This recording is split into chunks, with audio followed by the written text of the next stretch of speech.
So this video is at the request of subscriber Valentine Brait 933. We're going to cover what you need to do to work through the fear of fainting. This is a follow-up to my video explaining all about how the fear of fainting works. You can check that out here. Now, a fear of fainting will typically be maintained by three things. One, a high adrenal baseline, which will make all your adrenal symptoms that much more intense, so it feels like you could faint. Two, a catastrophic pattern of thinking, or worry, that is triggering anxiety by imagining the terrible things that could happen if we faint. That we bash our head when we collapse to the ground, or we're at the supermarket and we get surrounded by onlookers and be totally embarrassed. And three, a midbrain threat association. So we automatically assume sensations like lightheadedness or dizziness and situations like getting a blood test mean danger. Let's tackle these one at a time.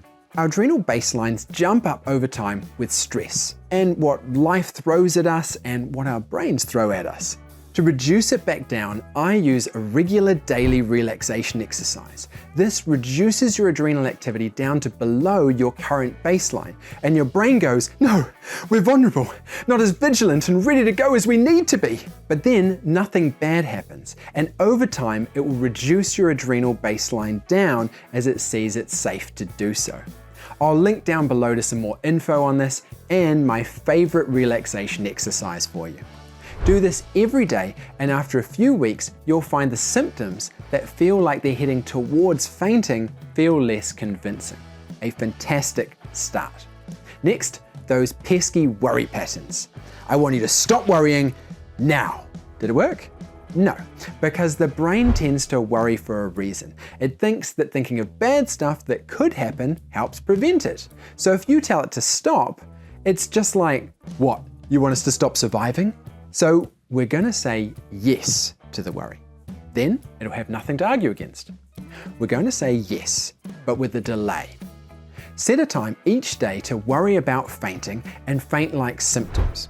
When they come up, write them down. Don't skip this part. And schedule them in to be worried about at the set time. That way, your brain will get worry-free times where it gets to see that we can not worry about fainting and we don't faint. And this set time provides us with a fantastic opportunity to practice our second technique, the cognitive challenge.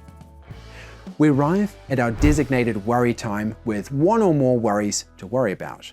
Why not use a super effective thinking process that'll make us feel calmer instead of more anxious instead? Practice this each day and it'll be the automatic thinking process that gets used. I'll link to a video somewhere around here on how to start practicing cognitive challenges on these worries. And if you run into any blocks, let me know in the comments below and I'll sort you out. Okay, got those so far? Lastly, we've got these danger associations. Let's cover the body sensations first. Generally, with fainting fears, it'll come down to two sensations, lightheadedness and dizziness. So you'll need a couple of exercises to work through.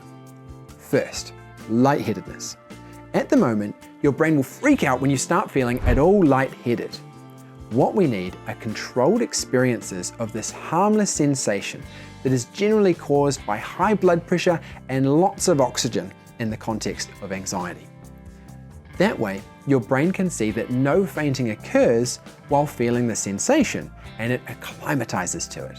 Then you'll be able to experience the kind of lightheadedness that comes with anxiety and not automatically assume it'll lead to fainting. Ready for the exercise? Do it with me. Okay, so you put your head down between your legs for 1 minute, right? Let the blood really go to your head, right? So you're feeling it pooling there. So set a timer for 1 minute, okay? And then at the end of the minute, you jump up onto your feet, right? And rate your peak anxiety from 0 to 100%. Do this each day until you're down to the 0 to 10% range. Then you can do the second exercise. For this, the dizziness exercise, you want to spin around until you get used to being dizzy. But this isn't about making yourself sick. It's about getting used to the sensation. So you never go fast. In fact, go really slow, just enough to feel the dizzy sensation. Do this for a minute or two, and again, rate your peak anxiety, but this time keep spinning until it drops down significantly. That's your brain realizing it's a safe feeling. Do it each day until it's peaking at less than 10% anxiety. Awesome! You've gotten used to the sensations involved in the fear of fainting. Lastly, there will probably be situations and activities you fear you will faint in or have been avoiding. Situations like blood tests, driving, public speaking, or just generally being in public. I'll link to my video series on needle exposure. For the others, you'll want to note down two things. What your brain is afraid will happen, and I mean your midbrain, so don't give me the realistic, logical predictions. For driving, this would typically be, I'm gonna faint, crash, die, and kill a bunch of people. And for public speaking, it'll typically be, I'll faint mid-presentation, everyone will think I'm weak or a total weirdo, and I'll never live it down, and get fired for incompetence. Rate how likely this predicted outcome feels to you. Again, feeling, not logic. 0 to 100% likely. Okay, got that down? Next, you'll want to think about safety behaviors. Safety behaviors are things we do to make ourselves feel safer. Sounds great, right? No, safety behaviors mean your anxiety will never reduce.